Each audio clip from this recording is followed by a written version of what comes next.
Annabel, this movie is centered around two words, probable cause. Tell us how this became the centerpiece of your movie.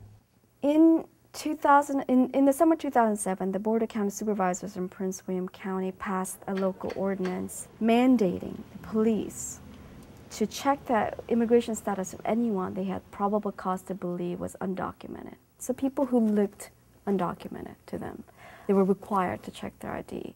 To determine the probable cause is really to invite racial profiling, because it's almost impossible to look at someone and decide that there's probable cause unless you look at their ethnicity, the way they speak English, and the color of their skin. And so Prince William County became ground zero for this kind of national debate over what to do about illegal immigration. And what we saw unfolding in the county went way beyond policy, with people fighting on the streets and in the government center. And actually so much of the debate was happening online, anonymously. But it was impacting what was happening at the government center and on the street. This movie becomes clearly aligned with, let's say, the left side of the aisle, for want of a better description. What about any sense that the center-right is being affected by this movie and three-dimensionalizing their opinion? It's interesting because unlike some other issues, I think, immigration is an issue where it's very hard to say there's a left point of view and a right point of view, because some of the champions of immigration reform were people like, Senator McCain and even President Bush, And in the film, some of the heroes are actually Republicans, like Elena Almeida, who led this movement to repeal the probable cause mandate. She is a Republican, and she's actually a very conservative Republican. And Supervisor Noe is another Republican who became part of the movement to make the changes to the resolution. To me, the film is just as much about, extreme political tactics as it is about immigration. Immigration was just kind of, I think, almost a pretext for creating or inciting a sort of culture war. But isn't that part of the debate, to be screaming and yelling? And I mean, don't people need to express themselves even if it's hateful? Right.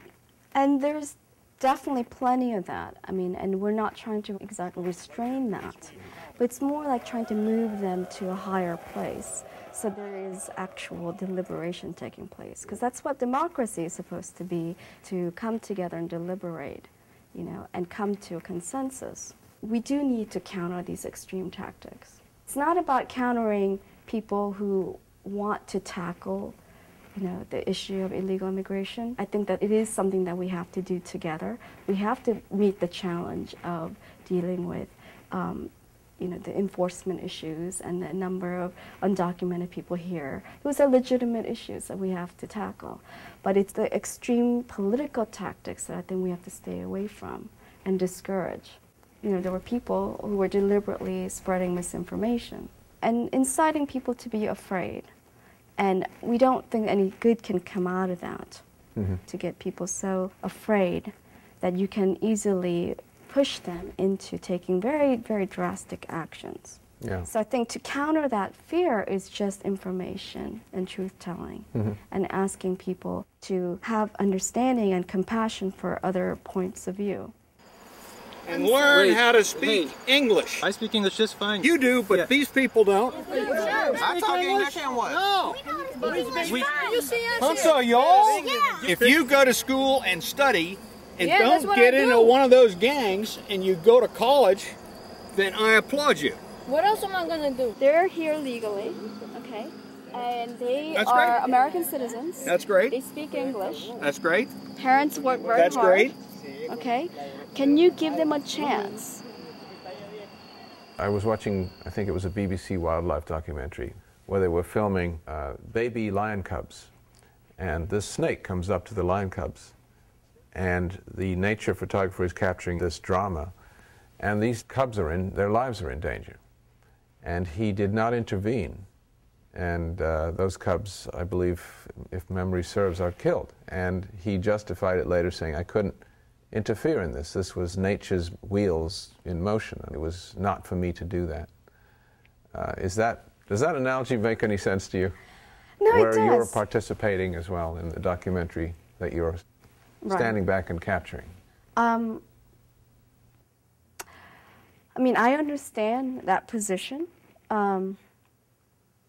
It is in our nature, in our human nature, which is part of nature, to want to help, right? To help the defenseless. So I think that I wouldn't have made his choice. There are these paradigms that we have about, I think, what truth-telling is, that I think we need to kind of maybe recalibrate as we go forward. Some of it has been a bit artificial, this notion that we can be completely neutral. I think we can be completely honest, but I don't know if there's a place where we can stand that's completely neutral, especially when there's a fight happening, right? And just in virtue of observing, you're really actually part of the fight. I mean, I guess I'm encouraging us to kind of recalibrate that so that, you know, we can have honest storytelling without these sort of artificial constructs where we try to hide our effect, our impact. It just felt like the honest thing to do in capturing the truth, that we capture the truth about who we were and where we were standing when we were filming at that moment at the fence.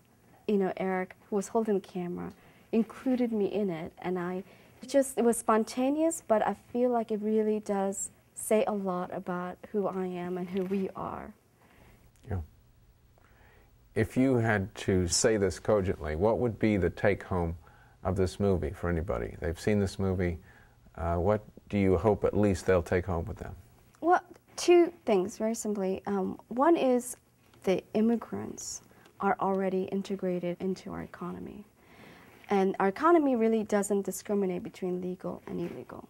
And so when you try to drive away this segment that supports our economy, you're basically affecting your entire community. So I think the extent to which they're already integrated has to be acknowledged as we go forward. The other piece is that in order for democracy to be a democracy, it requires people's participation, because not enough people participate.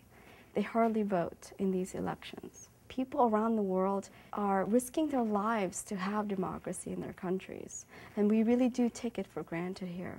We have a democracy structurally, but if we don't participate, it's inert and it dies. And we're going to have bad collective decisions if we don't have that critical mass of people participating. Well, thank you. Well, thank you.